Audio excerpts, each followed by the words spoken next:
1888, Helena Petrovna Blavatsky published a book called The Secret Doctrine, an enigmatic work that unveiled the origins of the cosmos, the hidden laws of nature, and the eternal journey of the human soul. She claimed that the secret doctrine was not hers, but the echo of something far older, whispered through the ages, passed from seeker to seeker, a flame waiting to be rekindled by those who dare to listen. Who are we? Why are we here? These questions are as old as time itself, and in their answer lies theosophy, divine knowledge, wisdom of the gods.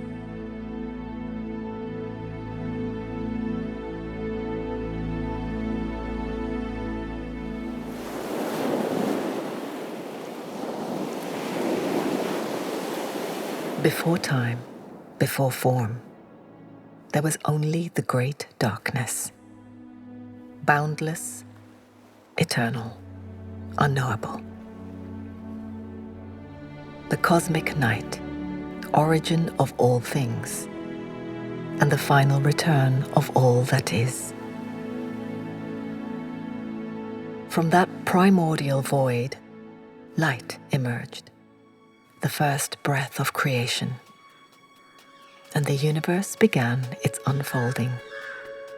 Stars were born, souls awakened, and the great wheel of existence began to turn, a motion without beginning, without end. This is the ancient wisdom Helena Blavatsky sought to revive, that we are not separate beings, but sparks of the same eternal flame.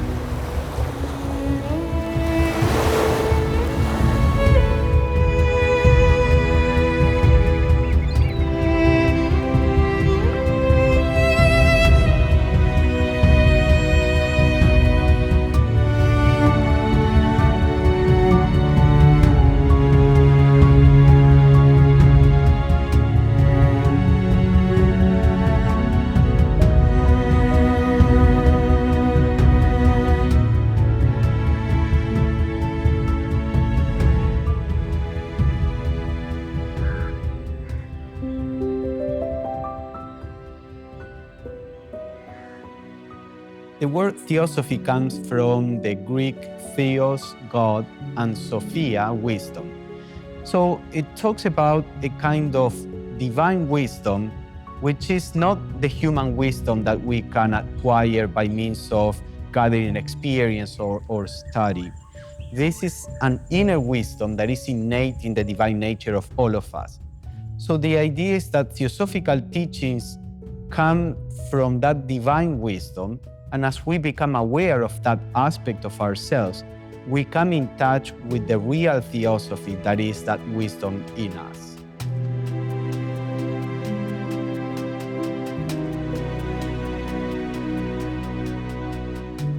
In 1875, in a dimly lit room in New York City, two seekers, Helena Blavatsky and Henry Steele Olcott, kindled a flame that would spread across the world. They called it theosophy, an ancient wisdom reborn, a path beyond dogma, beyond division, beyond illusion. From its earliest days, the Theosophical Society drew minds that would shape the future, visionaries and pioneers, and revolutionaries in science, music, art, literature, education, and politics.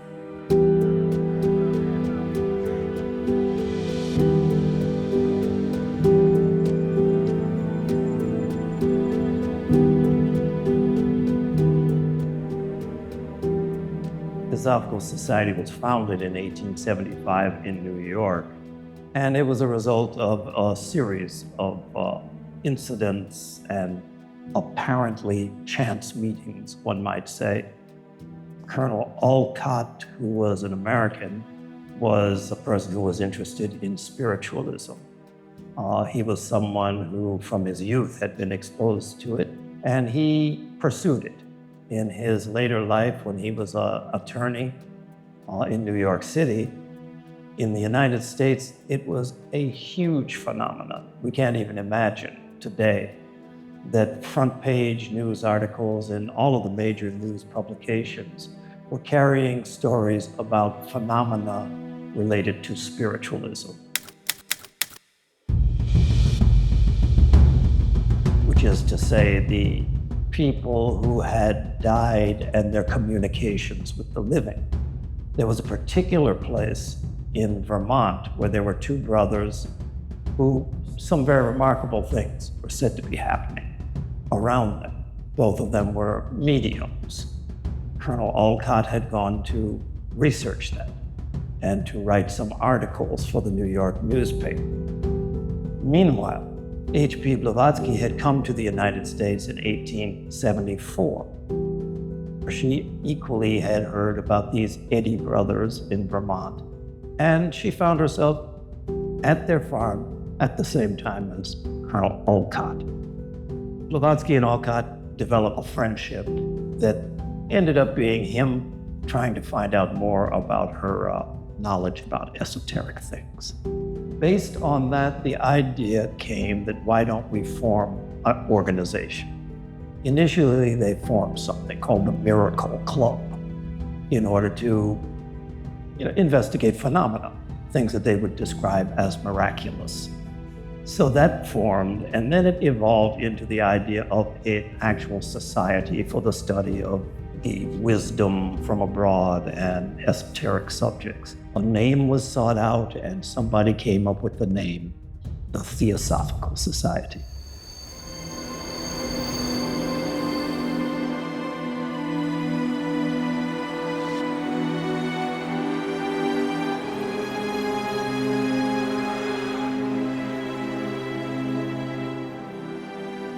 Back in New York, Olcott and Blavatsky decided to share an apartment near Longacre, now known as Times Square. In Blavatsky and Olcott's New York, there were no skyscrapers. Longacre was a quiet hub of the city's carriage industry, lined with rows of drab apartment blocks, horse stables, and blacksmith workshops. The Brooklyn Bridge was still under construction, and further downtown, on Madison Square, Blavatsky would have walked past the torch-bearing arm of the Statue of Liberty. The theater district was 14th Street, so it was further down because where HPB and Olcott ended up living was more the northern reaches of the city, but Times Square would have been 14th Street. That's where the theaters were and all of those things. So it was still, it makes you wonder, why would she come to New York and start the society here? Because New York was not New York. Washington was famous, but London, Paris, Lamasery, which is 47th and 8th Avenue, was the northern reaches. Central Park would have been the northern reaches of the city at that time, because everything was still downtown. Wall Street, those areas, what we would consider Lower East Side. Central Park was still farms at that point. So, but they started to live together, and that must have been scandalous at the time. As I always say, it's the first example of roommates. It's a place that was called the Lamasery because of the very exotic sorts of touches that HPB had brought from her travels around the world. But again, it was a place where many, many people would gather, and people of all stripes.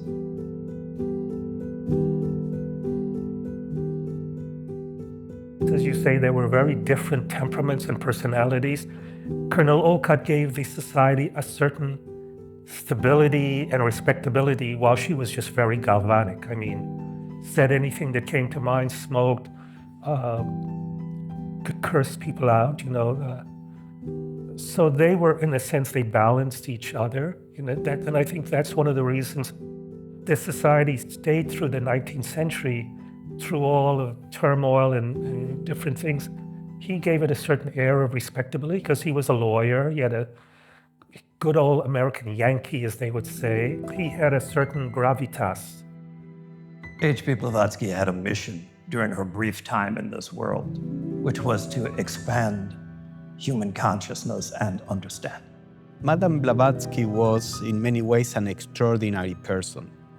In one of the letters that her teachers wrote, that we call the Mahatma letters, they said that they looked for about a century to find the right soul that could accomplish the mission that was expected of her. And this was Blavatsky. She was an archetype in the sense that people came to her and they found in her what they wanted to find. I think she was extraordinary because she was a combination of a mind that could perceive these higher realities and also a person that could use these powers that she had to produce different psychic phenomena.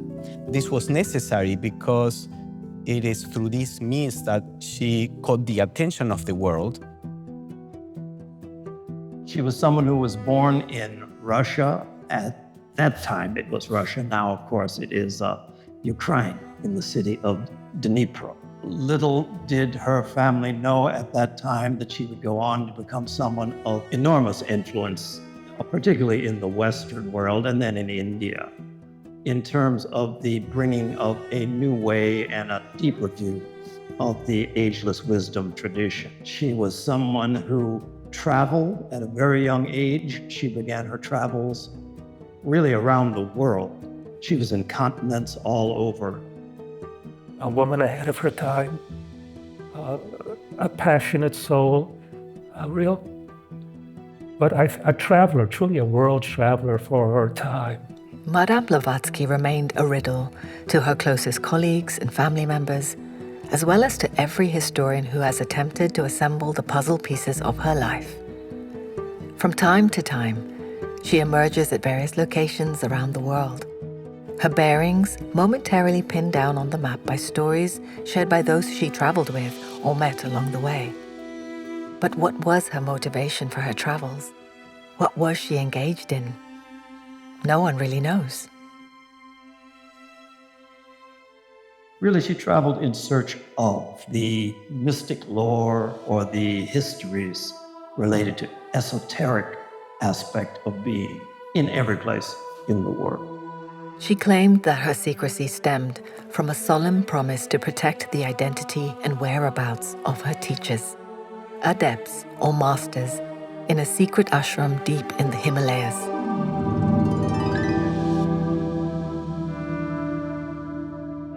The Masters of the Wisdom are a vital part of the whole theosophical worldview. It's the idea that there is such a thing as spiritual evolution, not just physical, not just the Darwinian type, but that the spirit, the soul, unfolds. And at a certain level, there is this idea that there are people who complete this human unfoldment process. And to those who have reached this stage of unfoldment, the term that tends to be used is the Masters of the Wisdom, or the Mahatmas, or the Great Ones. But in the founding of the Theosophical Society, they played a very important role. Actually, theirs was the most important role, because it was at their direction, really, that Olcott, Blavatsky, and all of the others brought this movement into being. The two masters, the two Mahatmas that were most intimately involved in the Theosophical Society were two. They went under the initials KH, which was for Kuthumi, and M, which was for Moria.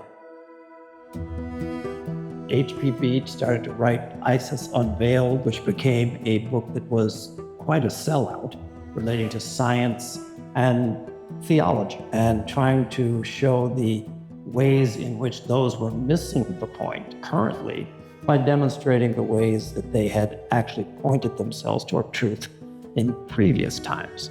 So those were things that she did, and she brought new ideas at that time.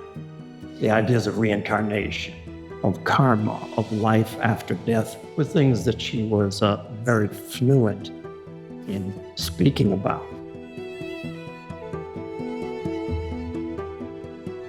It was remarkably successful. It was, I think the first edition sold out like in a week, and the publisher had to quickly come up with, another edition and all that. And it got very good reviews. It was an incredible, accomplishment.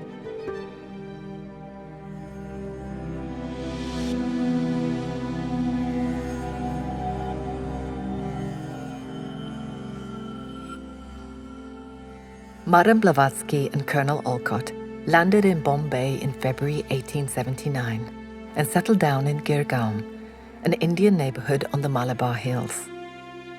They had been invited by a Hindu reformist group called the Arya Samaj, founded by Swami Dayananda Saraswati in 1875, the same year that had seen the foundation of the Theosophical Society in New York. When Madame Blavatsky and Colonel Olcott arrived in India, it was a time when India was going through religious reformation. There were several reform movements that were being organized, and both of them actively participated in that milieu, which was also helpful for the Theosophical Society to flourish in colonial India. It was something where they were invited to speak and large crowds would gather to hear. And so lodges and groups were formed throughout India, and they became quite successful. Even though the society was founded in New York, in the United States, really it was in India that this movement came fully alive. Various different groups that were unhappy with the British rule. And I think the Theosophical Society, Blavatsky and Olcott's deep, genuine interest in Hinduism and Buddhism created a space in where these different groups who might not have been in touch with each other directly, because, even though they shared an unhappiness with the Raj, they didn't necessarily share mutual ideas, but within the context of the Theosophical Society, they could meet. If you look at the membership register of the Theosophical Society, among all the names, you would find a predominance of Indian names. And most of these Indians came from affluent elite families, upper caste Hindus, Parsis, Zoroastrians, sometimes Buddhists, and Jains as well. And all these people, they came from professional bourgeoisie, the middle class. Many of them were the Maharajas, the Zamindars. And all of these were contributing to the Theosophical Society in multiple ways. They were contributing their knowledge of Indian religions and Indian texts. They were translating many Indian texts, and these translation works helped the Theosophical Society to present itself as an authority on Indian religions, and it helped them to flourish in the Western societies as an organization which have been very supportive, very knowledgeable, very authoritative about the Indian text. Many of the members had visions of perhaps some degree of India coming into its own right. And so some of these members got together at the convention in 1884. And although the Theosophical Society itself was not something that had political aspirations and shied away from involving itself in politics, these members of the Theosophical Society went outside of this convention, and in a meeting among themselves was where the Indian National Congress was formed. All of the founders of that organization that became instrumental in India's self-rule many years later, all of the members that founded that organization were members of the Theosophical Society.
In Sri Lanka, people believe that Olcott and Blavatsky were the first Western Buddhists, and that they became Buddhists in Sri Lanka itself, in a temple in the southern city of Galle.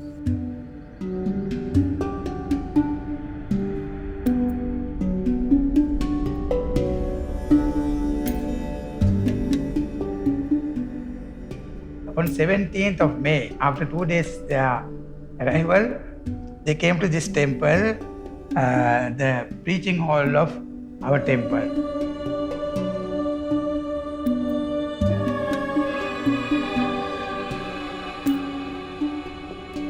Now you can see both Henry Steele Olcott and Madame Blavatsky kneeling down, observing 5 precepts following Triple Gems 2, and became Buddhist.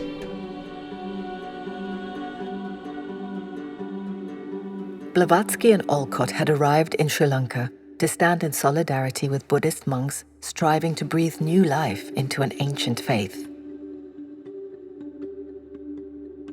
For centuries, Sri Lanka had endured foreign rule, and with it, the slow erosion of its Buddhist heritage.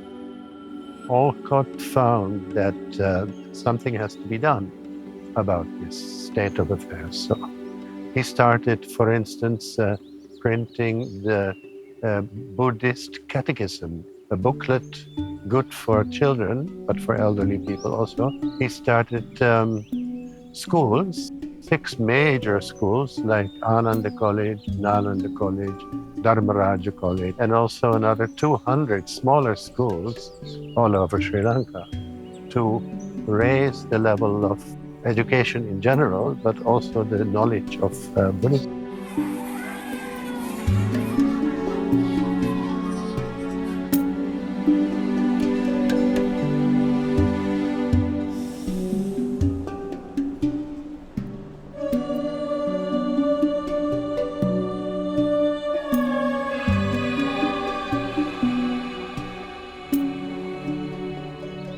Madame Blavatsky's Voice of the Silence actually contained the real spirit of the Bodhisattvayana. Now, real Mahayana Buddhism is actually with the ideal of the Bodhisattva. Madame Blavatsky had that ideal, not to get your own enlightenment until all beings are enlightened. If nothing else, what people today have to be grateful to Madame Blavatsky about is about, making Tibetan Buddhism popular, because all the early Buddhist scholars in the West were Theosophists. D.T. Suzuki, who was a Japanese Zen Buddhist scholar, introduced Zen to the West, he was a Theosophist. Christmas Humphreys, a leading Buddhist scholar, one of the people he taught was Alan Watts, who in the 1950s and 60s in America was a popularizer of Buddhism and Zen. Evans Wentz, who put together what we know as the Tibetan Book of the Dead, he was a early Theosophist. So all of that frontline stuff in the early 20th century, they were all Theosophists. And I would suspect many of the people today practicing Tibetan Buddhism don't recognize that, Blavatsky is the one who basically imported it. In 1882, Blavatsky and Olcott chose Adyar in the southern city of Madras as the new headquarters of the Theosophical Society. Not long after, Madame Blavatsky, frail in health and surrounded by growing controversy, would leave India and relocate to Europe. She settled in Würzburg, a small German town where she began writing her magnum opus, The Secret Doctrine, describing the birth and the evolution of the cosmos and humanity's place in it. The book was based on a manuscript called the Stanzas of Dzyan, a text of unknown origins written in a language unknown to modern scholars. She tried to show that behind all religions and philosophies in the world, there is a common thread. And she called that the secret doctrine. The age-old question of who I am, why am I here, are questions that the secret doctrine goes into in great depth. So the foundation for the secret doctrine is a book, actually stanzas from a book, the stanzas of Xian. It's a book that is of Tibetan origin, said to be of Tibetan origin, although it's one that has never been recognized or as yet fully discovered. But that was the basis, the stanzas that HPB remembered from this text.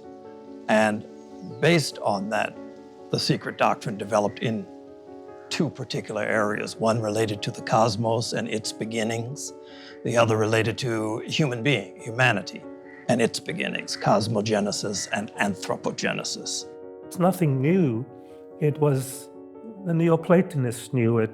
All the great mystics knew it. It's in Sufi mysticism. It's in Buddhist philosophy. It's in Indian philosophy. Her core belief is that initially, this is in Isis, that there was a common belief at one time, an ancient wisdom tradition that religions are distortions of, so to speak. The bulk of what is the secret doctrine is actually the corroboration that is engaged in from hundreds of different sources, most of which she did not have the actual physical documents. And it had to be corroborated that these were in fact genuine quotes that had occurred. So the secret in the secret doctrine is really the esoteric doctrine that she's pulled together. There's a great line in it. She says that all she's done is brought a nosegay of flowers, and all she's done is the string that ties it together. According to the secret doctrine, at the heart of all existence is an infinite, eternal, and unchanging reality beyond human comprehension. This is the absolute, a formless, unknowable essence that transcends time, space, and individual existence. The secret doctrine states that everything, whether a universe, a planet, a species, or an individual soul, follows a pattern of birth, growth, decline, and renewal.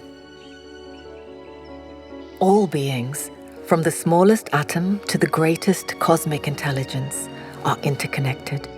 Every soul or monad is an expression of the one divine essence and progresses through the evolutionary experiences across lifetimes. In all of the ageless wisdom and in theosophy, the idea is that we are divine sparks, that we are exactly the same as the light from which we came, but that we have wandered far from home.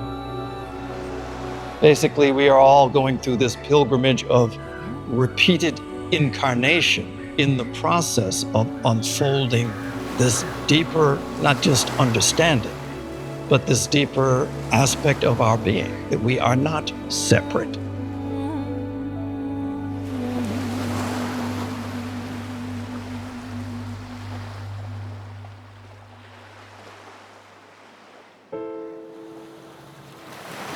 Underlying all existence is an eternal, rhythmic motion that Madame Blavatsky called the Great Breath.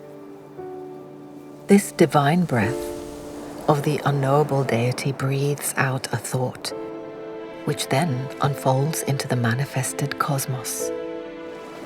During cosmic rest, the Great Breath contracts, drawing all manifested forms back into the Absolute. The breath becomes a stone, the stone a plant, the plant an animal, the animal a man, the man a spirit, and the spirit a god.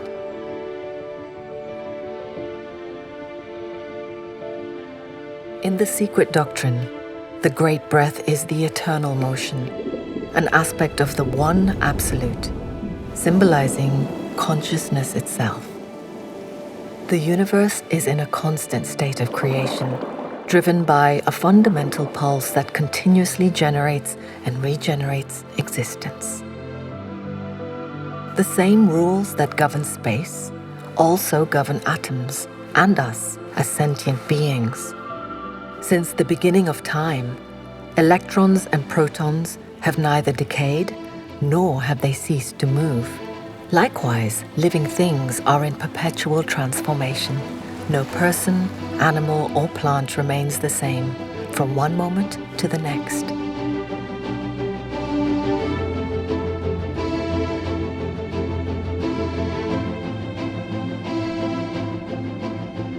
Each human being is a hologram of the entire universe.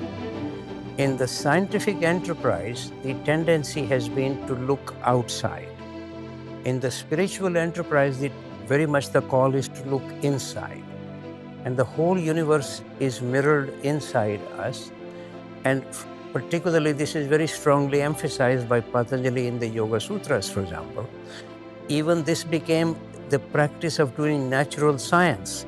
Was supposing I wanted to study something about the sun, they would indicate where to focus my attention inside carefully, so I can understand something about the sun. So the Theosophical Society proposes that there is far more to the cosmos and to human beings that we can perceive with our senses. There are in fact 7 dimensions for the cosmos and for human beings. And all of these are realities. They are not just a result of the activity of matter. The idea that we are not just physical beings, but we exist on multiple planes. That not just the human being, but the universe is multi-dimensional. We understand this basically, everybody thinks in terms of body, mind, spirit. But she was more specific in this explanation that not just the human being, but the universe itself exists on 7 different planes of being, but that they are interwoven, intermingled. Blavatsky's septenary cosmology envisions the universe as a living system where matter and spirit evolve together across 7 levels of existence, each refining and spiritualizing matter. Just as our universe is part of a greater multiversal order, Earth follows its own 7-fold evolutionary path. According to Blavatsky, there are in fact 7 Earths functioning in different dimensions. Our physical Earth, the only one we can see and experience, and 6 others existing on higher dimensional planes. Likewise, human beings are 7-fold in nature, composed of 7 planes of existence. The lower 4 aspects, physical body, vital energy, astral body, and desire body, are mortal and tied to material existence, while the higher 3, higher mind, spiritual soul, and divine spirit, are immortal and represent the true eternal self. Knowing about this, we can embark in an inner journey of discovery to try to see what is eternal in us. We know our bodies are not eternal. We know our emotions, our thoughts are constantly changing. Is there anything eternal in us beyond the levels of the mind, beyond the levels of the emotion? This is what Theosophy proposes, and there are many ways to embark in this self-inquiry, which ultimately leads us to a knowledge of who we really are. While we often perceive space as an empty void, with Earth as a mere speck within its vastness, Madame Blavatsky described it quite differently. Space, she wrote, is neither a limitless void nor a conditioned fullness, but both. The boundless container of all that exists, seen and unseen. She attributed the vibration of atoms to Fohat, the dynamic force linking spirit and matter, setting primordial substance into motion and shaping the cosmos. As time passed, science discovered many of the things that Blavatsky was proposing in The Secret Doctrine. For example, she said that the atoms were divisible. This is something that scientists didn't think was true. Actually, the word atom means non-divisible. And she says that is not true. The atoms are divisible. And then the divisions of the atoms are divisible again. And then she said that the atoms have energy and motion. And therefore, they had a potential to generate forces. This is again something that scientists didn't think was true. They thought of the atoms as little balls, inert balls of material, of gold, of silver, etc. And then she said that all the forces in nature are really expressed through some form of matter, that they are not invisible things, but they are actually different forms of matter that are expressing those forces. Now, these three things are the foundation of what later became quantum mechanics. In 1911, physicist Max Planck made a groundbreaking discovery. Space was not empty. It was brimming with hidden energy. Even at absolute zero, where atoms should be motionless, they retain energy. This was not limited to atoms and molecules, but extended to the vacuum of space itself, which held an infinite reservoir of intrinsic energy. Planck called this zero-point energy. Einstein, who is said to have kept Blavatsky's secret doctrine on his table, revealed that energy and mass are interchangeable, suggesting space itself holds the potential to generate particles. People started to become aware that the invisible world, the world of the atom, which was invisible in and of itself, but the idea that this even was not the smallest particle. People started to become aware that we are living in a world that most of it is unseen. Modern physics now views zero-point energy as a universal field permeating all existence, from the smallest subatomic particles to the largest cosmic structures, a concept remarkably similar to Blavatsky's idea of a fundamental force underlying all creation. When Blavatsky talks about the manifestation of the cosmos, she doesn't seem to support the idea of the Big Bang, the idea that everything came from one single center. It seems from the allegorical language that we read in the Secret Doctrine, it seems that what this is saying is that the manifestation of the cosmos happens in all space at once.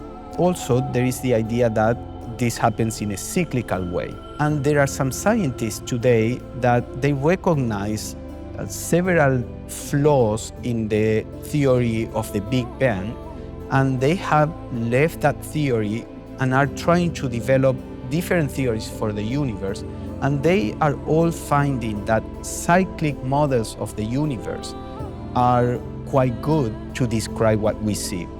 So some scientists are moving in the direction of the Secret Doctrine in this subject too. How did a woman in 1888 come upon all this wisdom? Blavatsky did not take credit for her knowledge, but called it occult science, universal truths preserved by the ancient wisdom tradition, passed down by initiates and adepts throughout history. This was the foundation of all religions and philosophies, knowledge that could only be grasped through deep spiritual training and direct experience, rather than intellectual study alone. This is what she called theosophy.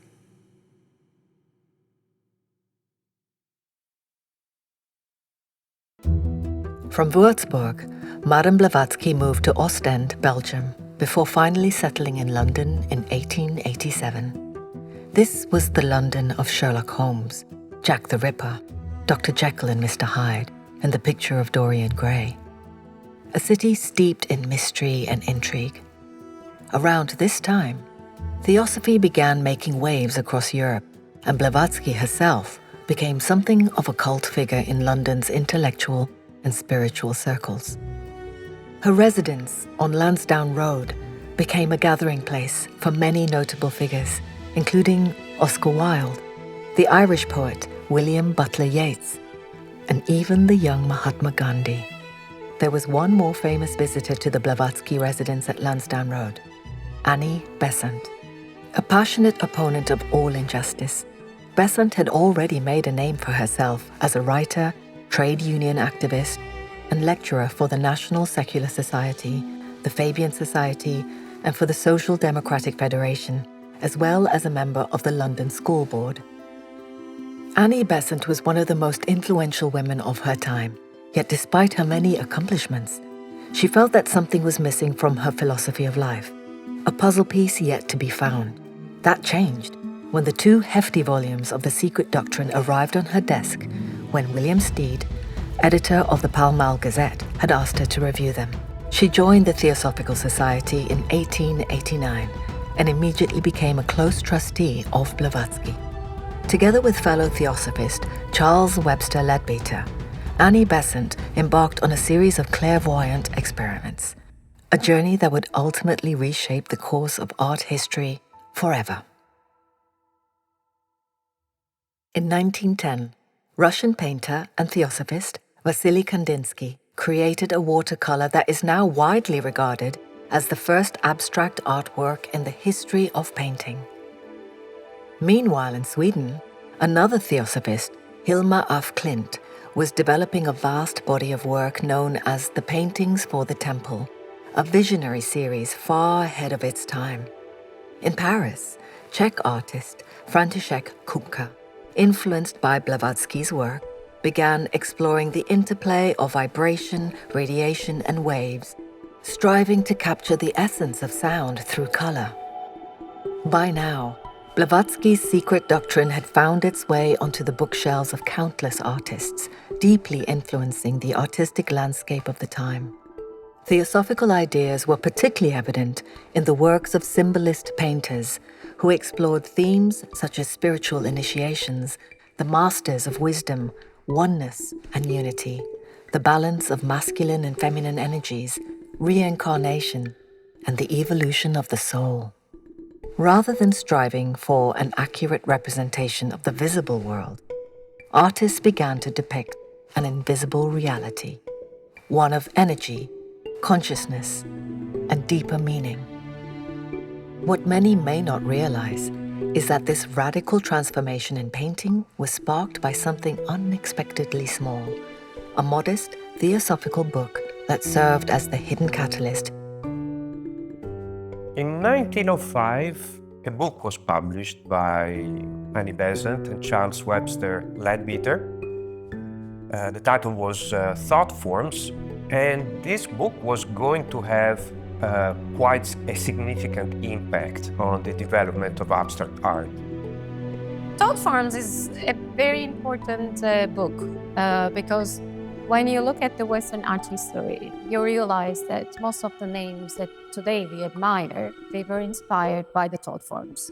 I mean, I can easily imagine, like early 20th century, names like Hilma af Klint, Kandinsky, Mondrian, Malevich, Paul Klee, they have this book in their libraries.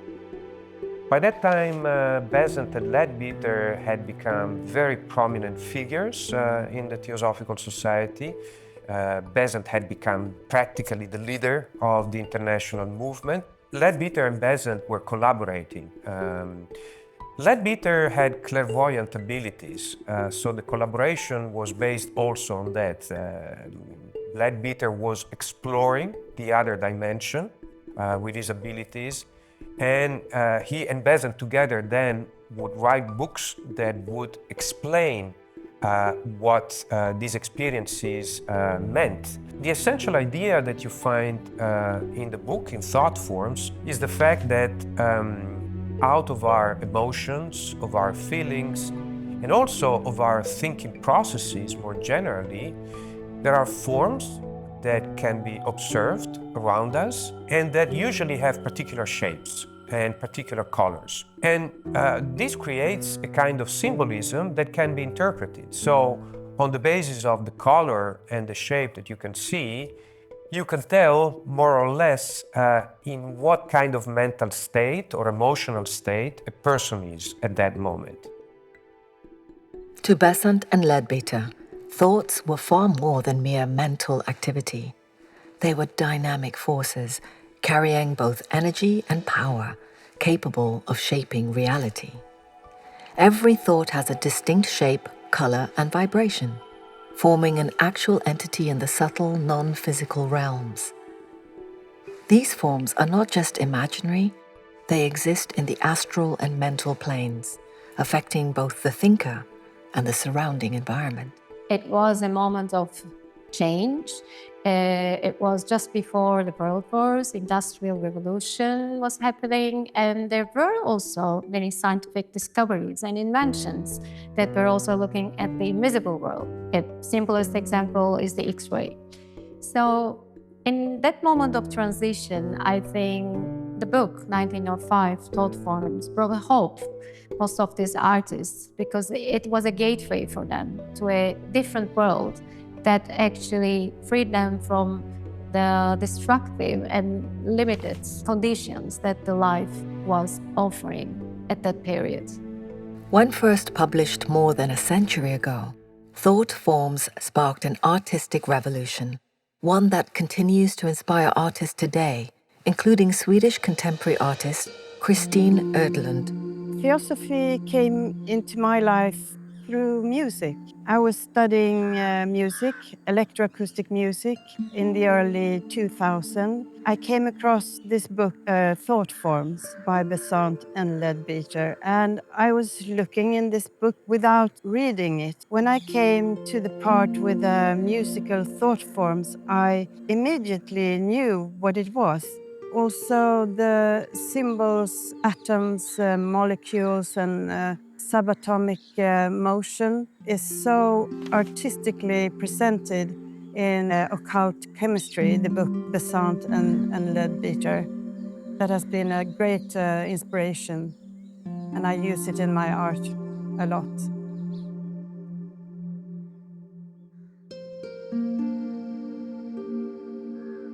I'm very interested in the concept of clairvoyance, to see clear all these invisible processes and phenomena in nature that I think is what my art is about. It's really difficult to, as Annie Besant wrote in her book, to show these clairvoyant observations of thought form in watercolor. Doesn't really show you the electric colors and the motions of these musical thought forms. So I animated them and did video projections onto cut screens.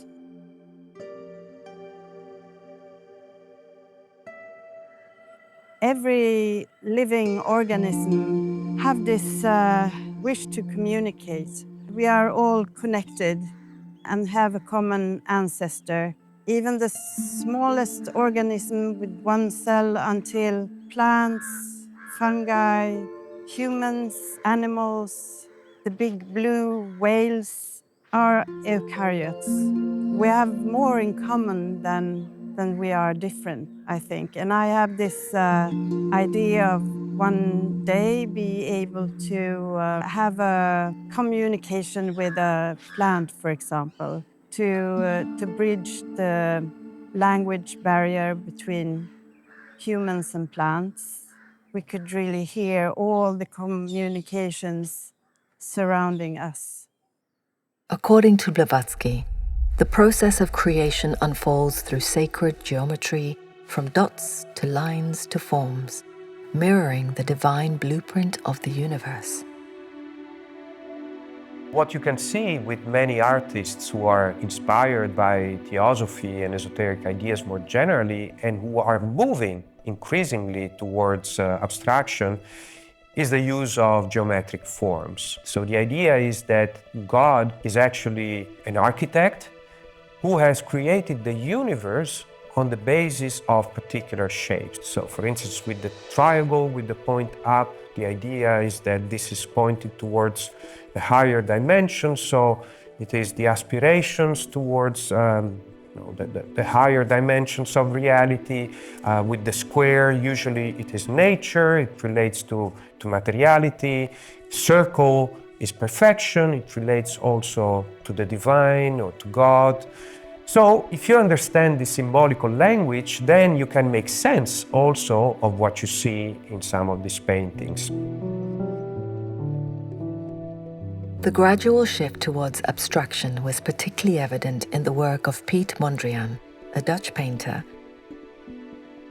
his portrayal of trees once grounded in naturalism became progressively more abstract, ultimately evolving into the geometric compositions that defined his legacy.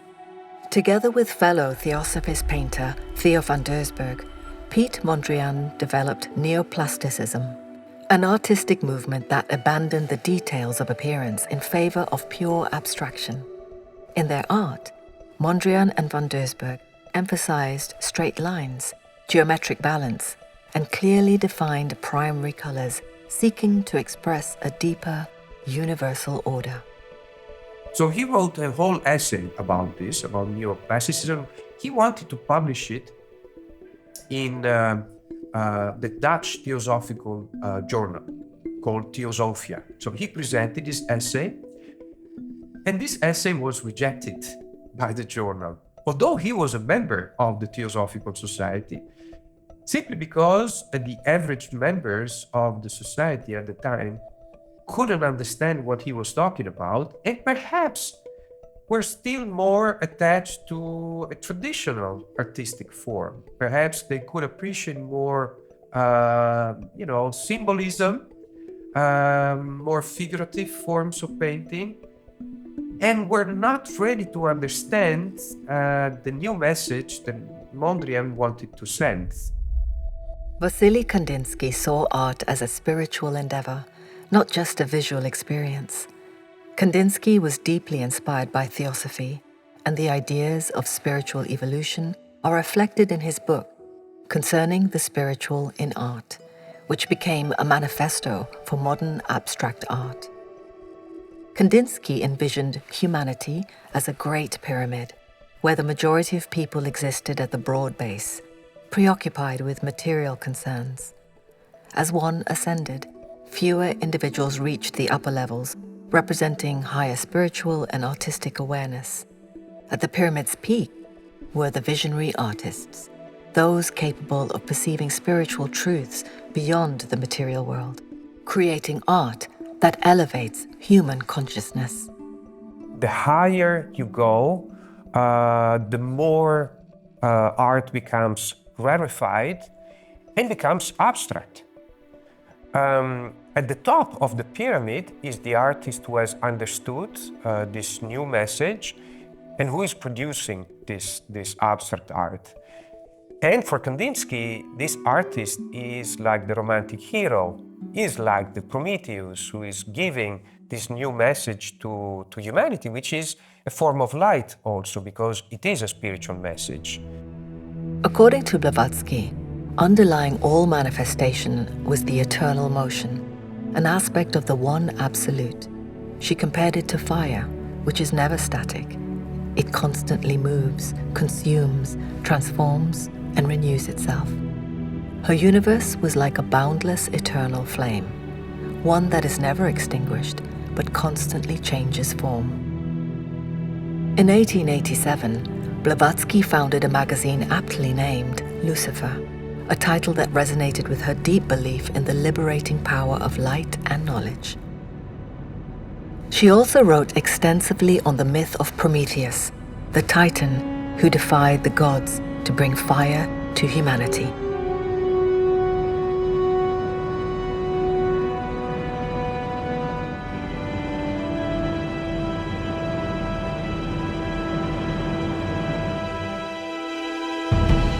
One of the most important artists in the context of symbolism was Jean Denville, a Belgian painter, who was in fact a theosophist. All his life he was involved in the Theosophical Society. He was a member of the Theosophical Society. For a long period, he was even the president of the Belgian section of the Theosophical Society, so quite a prominent and active member. And one of the most famous paintings of Jean Denville is the Prometheus. So in the painting by Denville, you see this man who is captured in a moment of motion, so almost like running, and has this light in his hands and is ready to offer this light to humanity.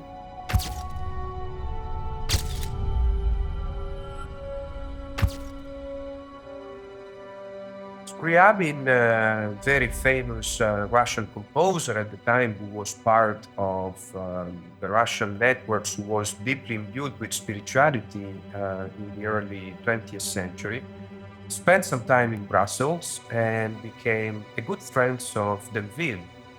And it is in fact through Denville, apparently, that he discovered the theme of Prometheus.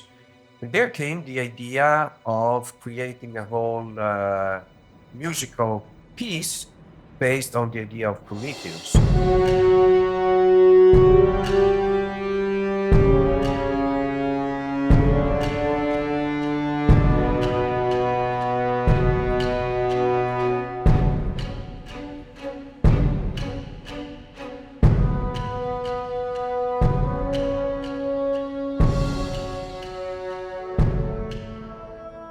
So I first opened a book of Scriabin when I was about 14 and played some of the harmonies and was just immediately just stunned. I thought, what on earth is this? Where has this come from? Like, why is these are extraordinary sounds and harmonies. I've never heard anything like it before. And that's totally in keeping with his worldview and his sort of ambition for his music, which was to kind of transcend reality, transcend what's around us.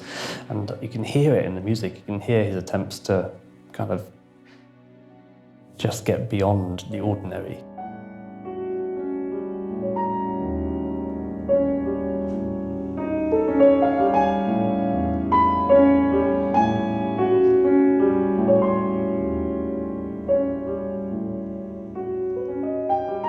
So Scriabin came to Brussels in 1909, 1910, and during that time he met Delville, and they were, I think, greatly infused with each other, and Delville gave Scriabin a copy of the 2 volumes of The Secret Doctrine and said, you should set this to music, or so the story goes. Around that time, Scriabin started the sort of composition of Prometheus, which is his 5th symphony or 5th large-scale orchestral work, nicknamed The Poem of Fire. And at that time, Delville was also painting his portrait of Prometheus. So the story goes that Scriabin was in one room composing, Delville was in another room painting, and so there's this sort of cross-pollination between the two.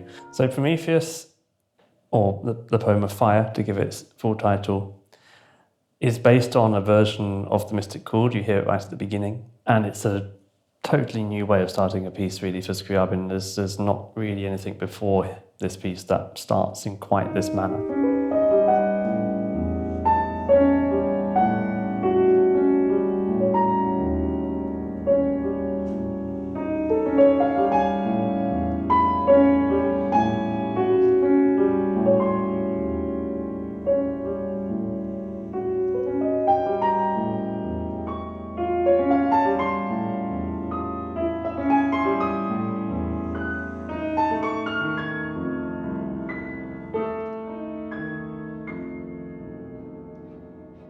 So I think the influence of the Secret Doctrine and Scriabin's music is a complex one, but there are definitely some key things that we can sort of hear and see in the music.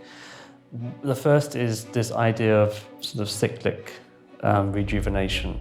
I mean, that's you find that in the Secret Doctrine, this constant sort of almost spiral-like motion upward the whole time.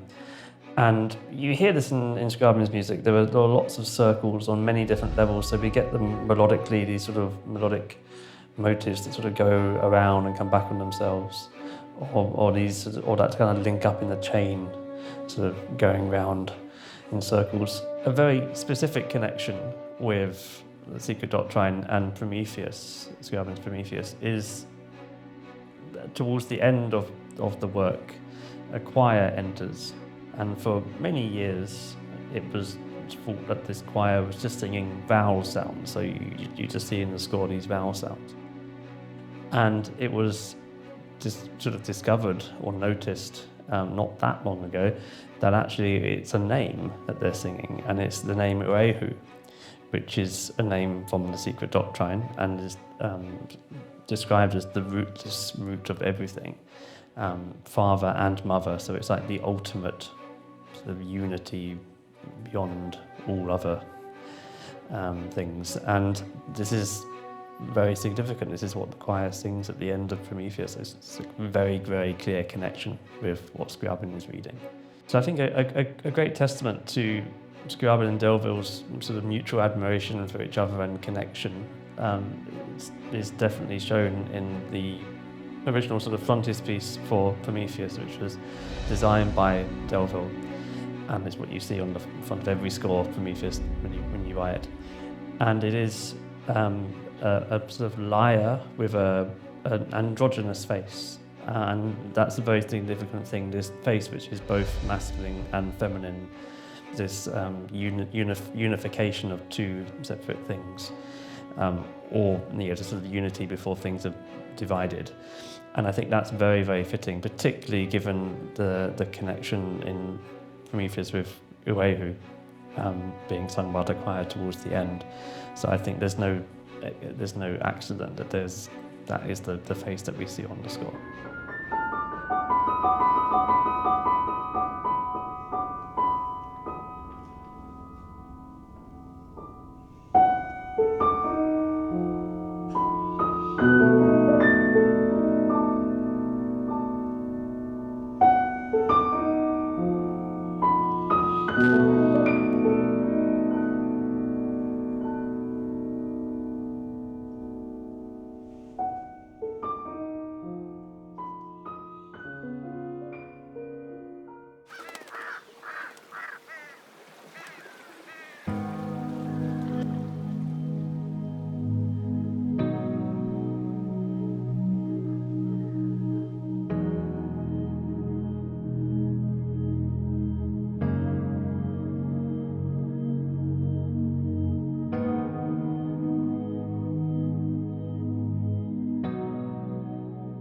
Mrs. Annie Besant is a very interesting character and, of course, a very central figure in the history of the Theosophical Society. So she reached India in 1893, soon after delivering lectures at the World Parliament of Religions in Chicago. And when she arrived in India, she toured across the country. Annie Besant was a legend. She was a great visionary, and she was a multifaceted personality. When she came to India and decided to stay here and work here, she was meticulous, and she learned the language, the culture, she understood everything, and she read all the scriptures. She was very thorough, and she knows the country, and she held India very close to her heart. She was so much in love with the Indian culture that she also started presenting herself as a Brahmin in the previous incarnation. She also started wearing the sari, which is very interesting and which shows her love for India and Indian culture. Sarojini Naidu was a great poet and a freedom fighter. She remarked that Annie Besant came to India as a stranger, but left an indelible mark on Indian politics and particularly women's movement in India.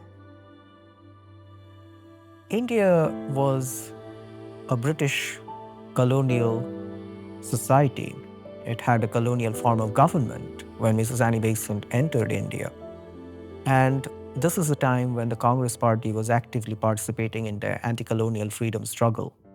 In 1913, Annie Besant joined the Indian National Congress, the same organization that had seen its beginnings at Adyar 3 decades earlier.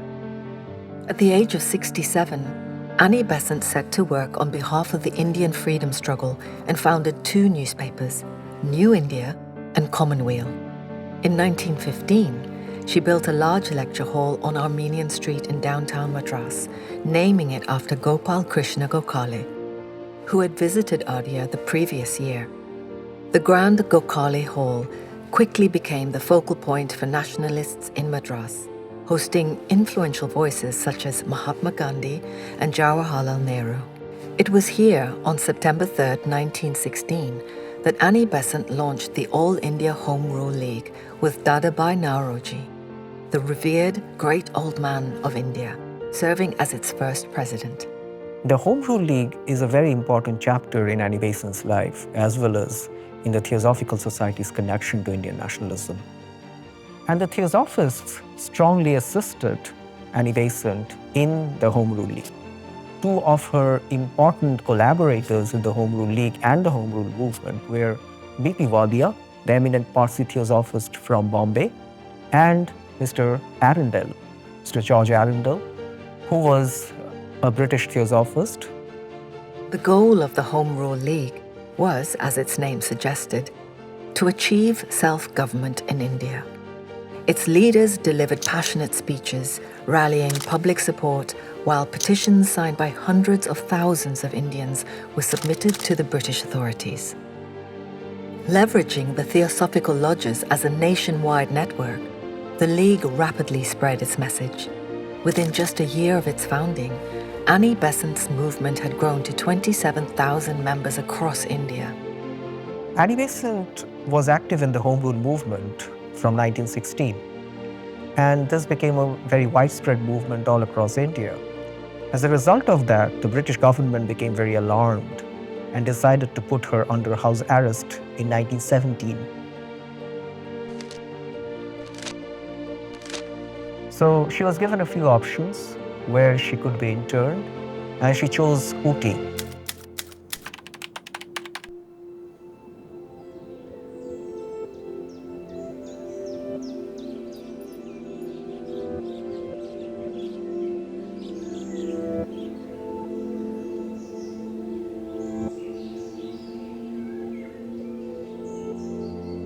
Ooty was a place where the Theosophical Society had a bungalow or a cottage, which was built by Colonel Olcott. They called it Gulistan. She was accompanied by two of her close aides, Arundel and Wadia, who also were interned in Ooty at the same time. She continued to actively promote the idea of self-rule during her house arrest, and she unfurled the red-green flag of Home Rule movement. And this flag is very interesting because on the right side, top left of the flag rather, you would see the Union Jack. There are red-green stripes in the flag, and there are also 7 stars, which represent the 7-star constellation or the Saptarishi of Hinduism. So you can see how symbols of Hinduism are used in Annie Besant's politics, which is very interestingly linking theosophy, occultism on the one hand, and nationalism and politics on the other. Annie Besant's internment ignited a wave of unrest across India. Even previously hesitant moderate leaders like Motilal Nehru, Jawaharlal Nehru, and Gandhi joined the Home Rule League, lending it unprecedented momentum. Massive protests erupted nationwide, uniting Indians in their demand for self-rule. By trying to silence Annie Besant, the colonial government now had all of India speaking on her behalf. On January 1st, 1918, Annie Besant made history as the first female president of the Indian National Congress, delivering her opening speech to 4,000 delegates from across India. Her voice, almost miraculously, carried to the farthest reaches of the massive audience. But Annie Besant's election as the president of the Indian National Congress is extremely important in terms of the history of the Congress Party as well as the history of Indian politics. Because she was the first woman to be elected as the president of the Indian National Congress. And this is a huge, important event. Drawing inspiration from that, Annie Besant and Margaret Cousins established the Women's Indian Association in 1917 at this very premises. Dr. Annie Besant was the president, and under her dynamic leadership, this WIA became very strong, and it spread its wings and spread all over India. Many Indian freedom fighters had a close contact with the Theosophical Society. Gandhi wrote in his autobiography that he was introduced to the Bhagavad Gita by 2 Theosophists. These were Bertram Cately and Archibald Cately. When Gandhi was in England, a student of law in London, he also registered as an associate member of the Theosophical Society in London. Gandhi actually took up an Indian clothing giving up the Western clothing, and that became a very important symbol for Gandhi's politics. But if you remember, Mrs. Besant took up Indian sari during her political work before Gandhi. So you can say this idea of using the cloth as a political symbol started with Mrs. Besant in India, which Gandhi took up later on. The Nehrus, Motilal Nehru and Jawaharlal Nehru, both of them had brief connections with the Theosophical Society. Motilal Nehru joined the Theosophical Society very briefly, but he eventually left. And Jawaharlal Nehru later on wrote in his autobiography that probably it was curiosity that led him to Theosophy. What happened interestingly, due to Motilal Nehru's connection to the Theosophical Society, Jawaharlal, his young son of 11 years, was home tutored by a Theosophist called Mr. Ferdinand T. Brooks. Jawaharlal Nehru would write in his autobiography later on that the few years that he was associated with Brooks helped him to learn a lot about Indian religions and spirituality. He also saw an old Colonel Olcott and had fond memory as a child. So I think Nehru's idea of diversity, Nehru's idea of pluralism and cosmopolitanism comes from the theosophical ideas of oneness and universal brotherhood. The idea of India that people such as Nehru and Gandhi would be espousing in their eventual years was something were also espoused by Colonel Olcott and Mrs. Besant. In 1920, Annie Besant parted ways with the Indian National Congress as her vision of gradual home rule lost appeal. Inspired by Gandhi's passive resistance movement, Indians now demanded complete independence from Britain. Though she would not lead India to self-rule, there was someone else, a Mahatma who would rise to guide the nation towards its long-awaited freedom.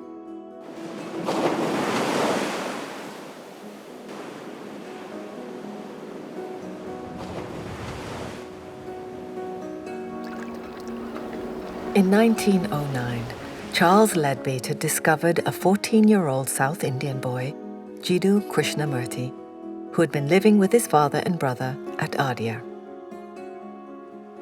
Leadbeater saw Krishnamurti and his friends playing on the beach and was amazed by the boy's aura, predicting that Krishnamurti would one day become a great teacher, the new torchbearer of truth that Blavatsky had prophesied about.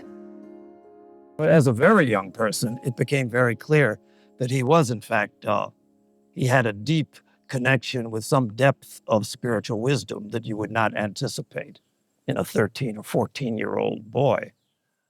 Out of that came his initial writing, his first thing, of the At the Feet of the Master.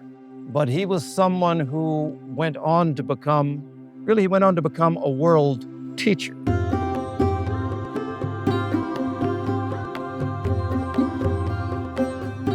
Krishnamurti and his brother Nitya were adopted by Annie Besant, who sent the boys to England for their education.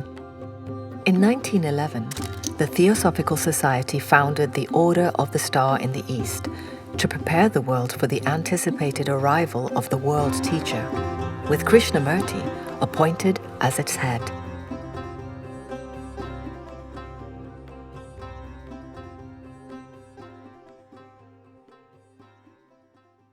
There is a great mystery.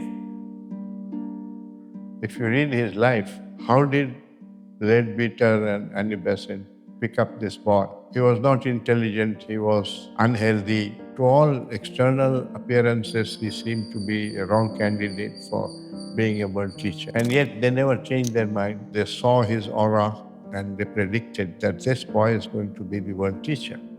Now, he couldn't pass any examination. He couldn't get admission in Cambridge or Oxford. And so from the worldly standpoint, he was a dull student. But that man turned out to be a teacher, lectured all over the world and gave out a totally new philosophy, directing the minds and the consciousness of human beings toward this quest for truth or for self-knowledge. That's an incredible happening.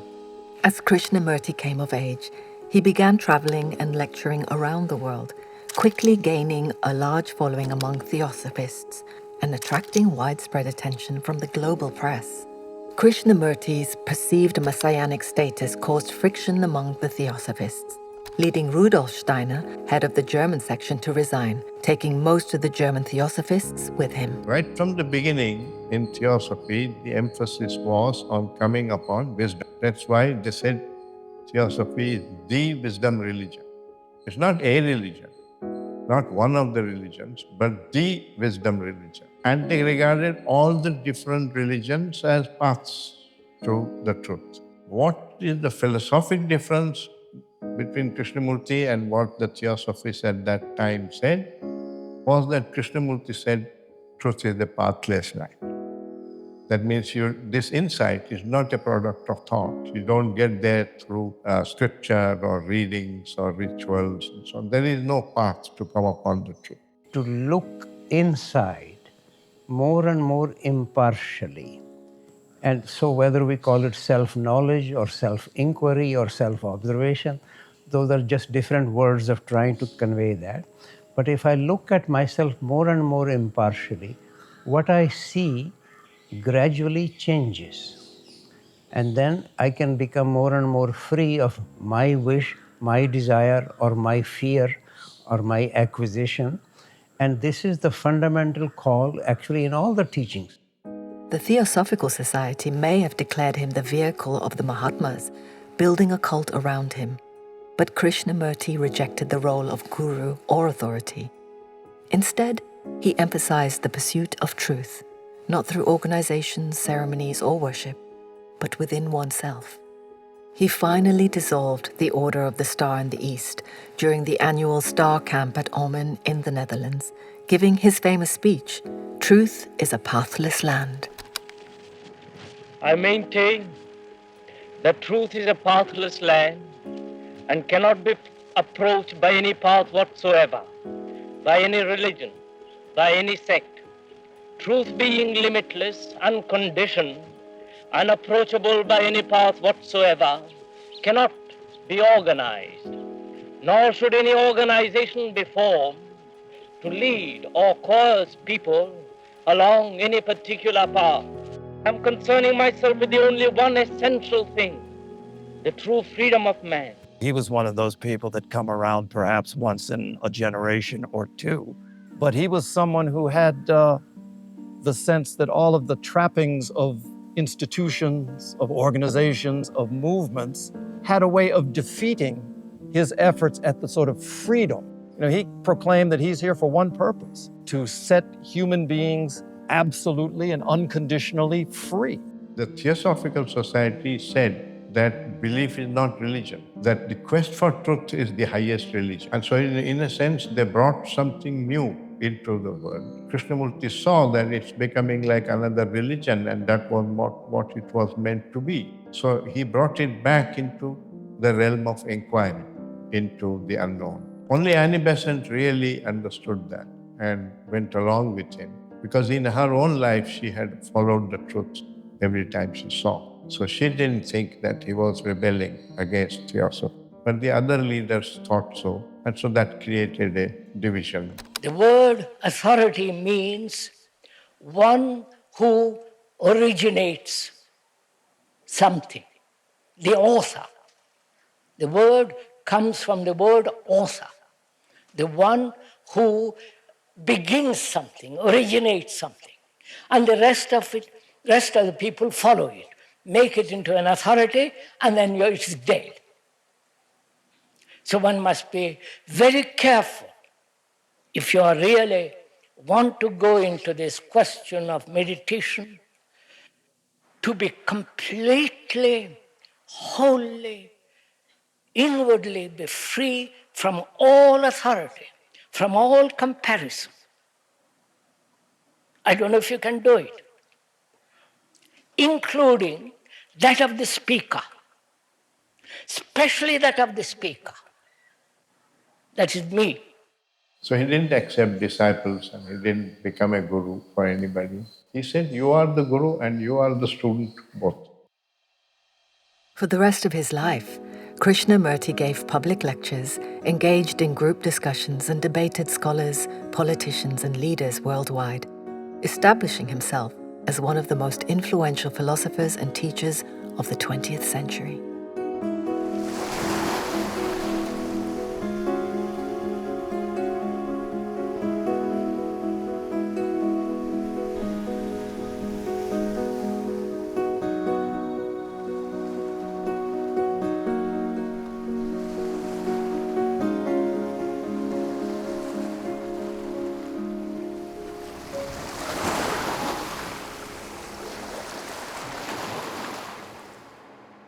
In 1939, Adyar would attract one more famous resident, the pioneering educationalist Maria Montessori.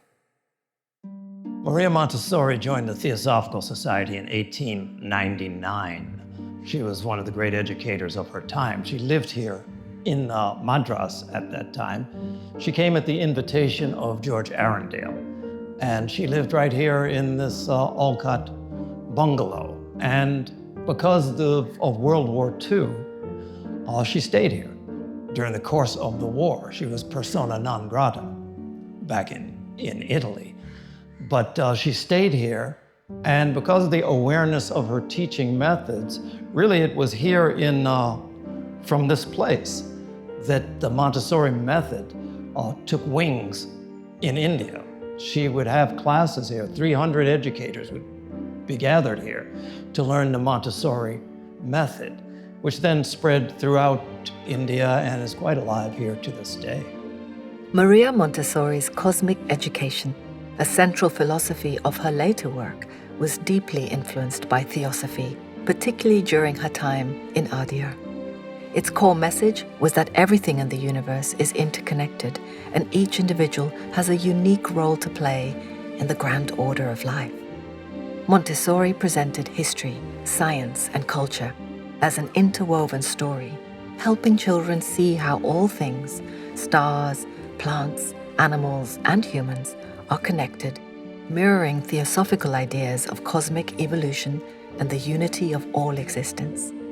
The Adyar campus is now home to two schools, the Olcott Memorial School and the Adyar Theosophical Academy. The Olcott Memorial School, established by Colonel Olcott himself, provides free education to children in need, while the Adyar Theosophical Academy, a more recent initiative, follows a holistic approach to learning inspired by the principles of Theosophy. This is Olcott Memorial IS Secondary School, and Olcott has started this school in 1894. Olcott supported universal access to education, especially for those marginalized by colonial structures. He was concerned about education for the poor and for girls, and pushed for education in local languages rather than only in English. It has become so successful, and everybody who comes here, they believe Olcott is always watching them.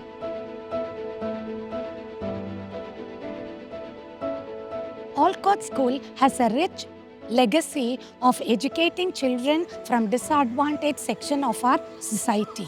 It caters to the physical, emotional, intellectual, spiritual, and emotional need of every child. We are pioneers in starting the noon meal scheme. Since Olcott believed that a sound body is essential for a sound mind, and education will last only if children are physically fit. We have various programs like smart classes, digital education, hands-on experiments, STEM classes, sports, music, dance, so that the children become a completely grounded personality and are able to face the challenges of the world tomorrow.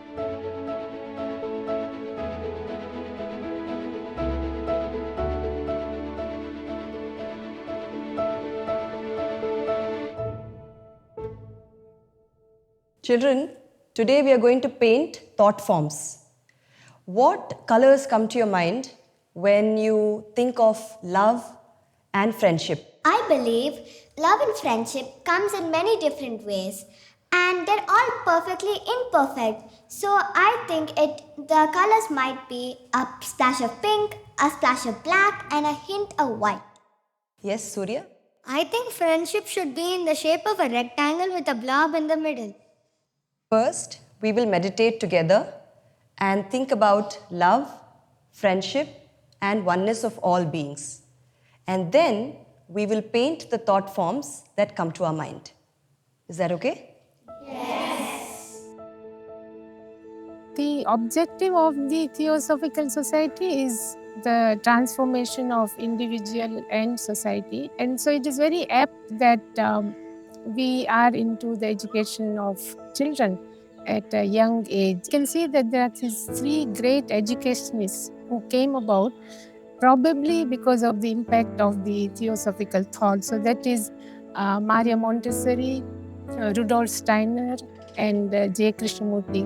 And they've all been looking at child as a unique being with a lot of potential which is inside, and looking at the child not as a clay to be molded or a blank slate on which you write upon, or a mind that's just crammed or filled with knowledge, but it's more about looking at the divine spark which is there within the child. There's a kind of creativity which is the inner core of every being, and how to bring that out.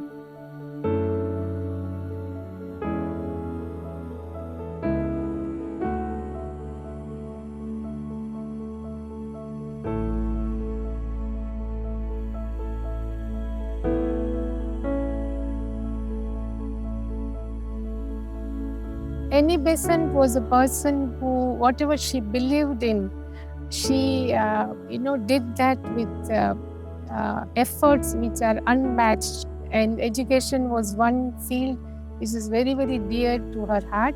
She saw education as an empowering tool for the Indian population. And she saw that this is the only tool which can liberate the population from ignorance, from poverty, and from social inequality which was there at that time. And so there were a number of schools that were started by her. And the other part where her theosophical ideas have contributed, where she sees child as an immortal individual being who has come into the world. And the child may be young in body, but may be wiser than even the adults around the child. And so she says a child is not a plastic thing to be molded, but a being who should be understood. And so the teacher's role would be more like a custodian of the child. There'll be a lot of respect. And the teacher and child, in a sense, would be both on a learning journey. And teacher would only be the facilitator to bring out that uniqueness, to give enough avenues for the uniqueness of the child to be expressed.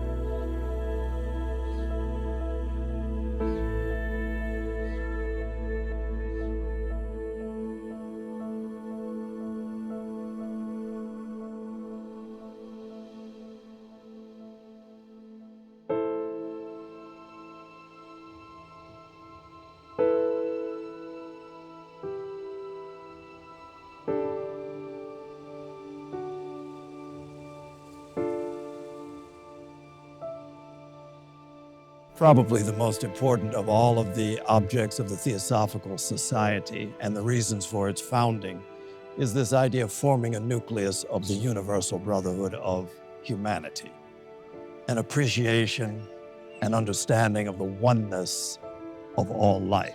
In order to facilitate that, teachings were given, books were written, talks were given. Another profound tool that was left for our use, it came through H.P. Blavatsky, and it was given to an inner group of her students. She had many things to say about meditation during her life, but this actual approach to meditation was something that was left in a diagram form. Diagram of meditation. It begins with these words, that first we must conceive of unity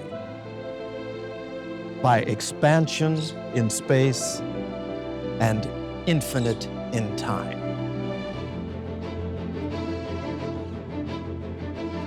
It's a big ask. It's a strong demand. First conceive of unity is said to lead to a certain condition in our own minds. And that condition is that there is a perpetual sense of courage. She says even while sleeping, or whether we're awake or whether we're asleep, this courage manifests. And it's based on this whole sense that we are not separate from anything. So why fear? The absolute culmination of this is, as she describes it, I am all space and time. According to the secret doctrine, every atom, every soul, every spark of existence carries within it the seeds of the universe itself. The same boundless fire that gave birth to stars burns within us.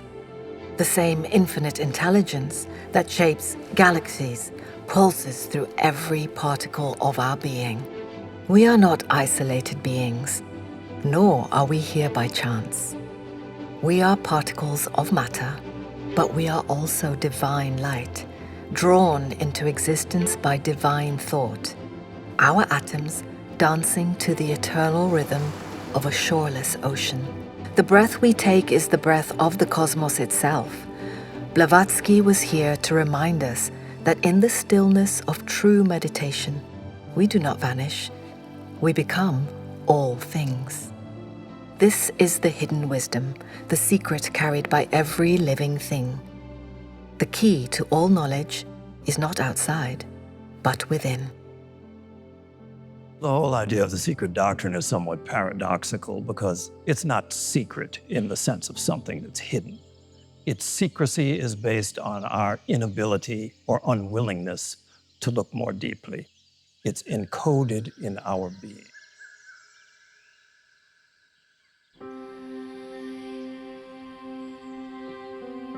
Theosophical Society essentially began with two people, Olcott and Blavatsky, trying to share something in New York City. Now we're here in India, and this movement has spread around the world, and through this movement, it has touched people in every aspect of human life. Politics, science, music, the arts, all of them have been influenced from this very, very small beginning. And it's taken people to heights and directions that previously would have been unimagined. Helena Blavatsky often spoke of fire as a symbol of divine wisdom, the eternal essence, and the transformative power of truth. She described it as the root of life, the force that both destroys illusion and reveals reality. She wrote that those who acquire this wisdom become fires themselves, beacons of truth, guiding others toward awakening. At the beginning of human evolution, the spark, which is not really separate from the flame, but it is hanging on a thread of life that comes from the flame. That thread is very thin, and the communication between the spark, which let us say is our consciousness, and the communication between the spark and the flame is not very fluid, it's not very strong. However, as evolution proceeds, that thread begins to become more vital, begins to grow in volume. Eventually, that spark is going to return to the flame, to become one with the flame, in a phrase that in the secret doctrine is called the day be with us, the day where we all become one with the divine natures.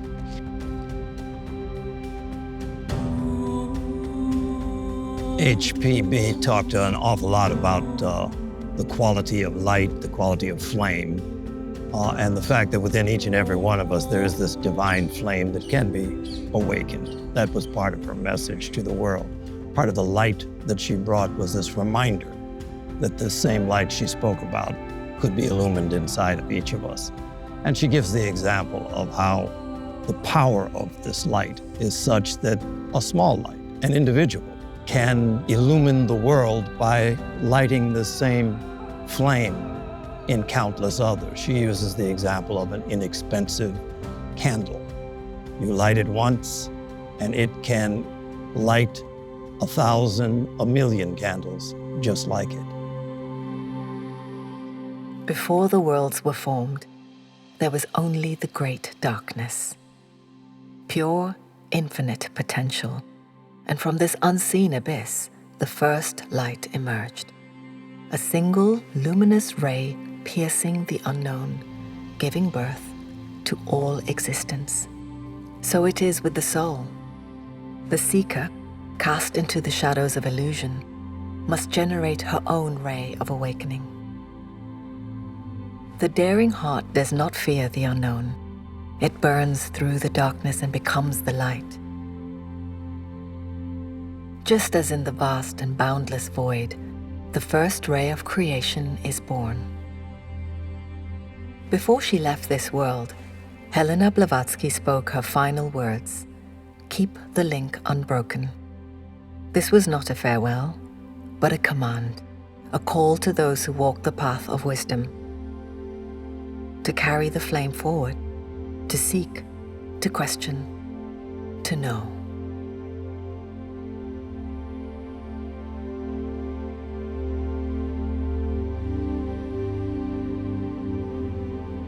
A life such as hers, lived completely in service to this idea, and what to her was a reality, that we are, in fact, inextricably linked to our own divinity, to this divine wisdom, requires awareness. I think in everything that she did, the real point of it is, just by speaking about divine wisdom, was to try and remind us, to try and point our attention in a direction that could assure that the link doesn't become broken, that the flame doesn't die out. The various metaphors for this quality of being that she took an entire lifetime and began a movement to try to awaken. In every age, there are those who dare, those whose hearts burn with a fire that cannot be extinguished. They are the seekers, the fearless ones, the bearers of the ancient flame. They do not wait for light. They become light.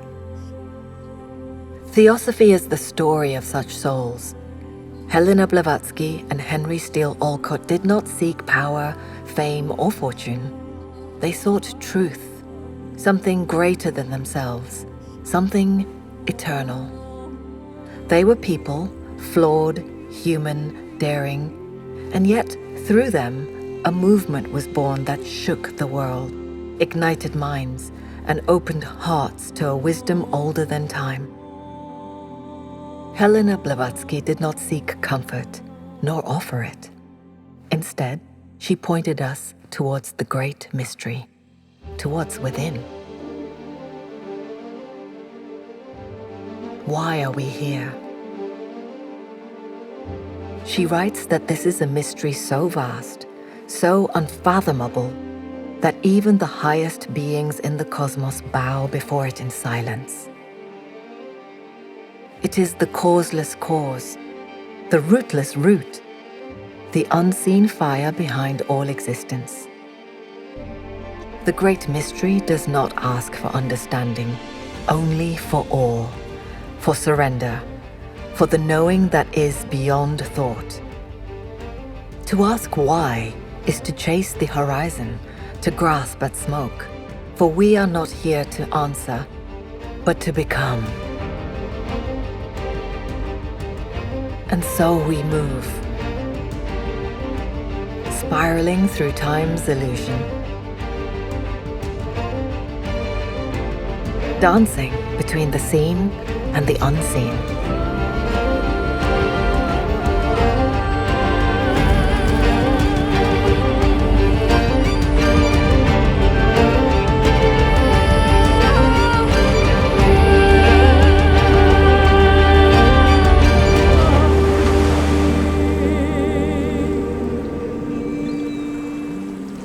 now the breath withdraws, the veil lifts, and every spark remembers.